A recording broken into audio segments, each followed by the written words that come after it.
Hello, little learners. Are you ready for another exciting alphabet adventure? Today, we're visiting the land of the letter M.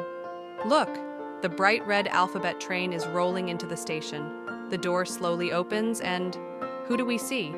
It's a monkey. A cute little monkey with big eyes and a fluffy tail. And guess what he's holding? A juicy yellow mango. That's right.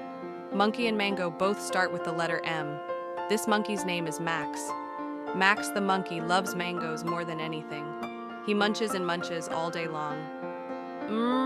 Mangoes are my favorite, Max says with a giggle. One day, Max had a magical idea.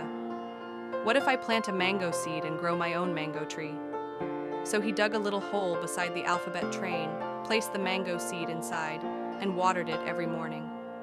Every day, he watched and waited. And one morning, pop! A little green sprout peeked out of the soil. Max jumped up and clapped his tiny hands. My mango tree is growing! As days turned into weeks, the tree grew taller and stronger. And soon, it was full of bright yellow mangoes, just like the one Max was holding. He shared the mangoes with all his animal friends, mice, meerkats, and even a sleepy old mole. Everyone cheered, hooray for Max and his magical mango tree. And from that day on, every time the alphabet train stops at the letter M, Max hops out with a mango in his hand and a big smile on his face. So remember, kids, M is for monkey, mango, and magic. See you next time on our next letter adventure. Bye-bye.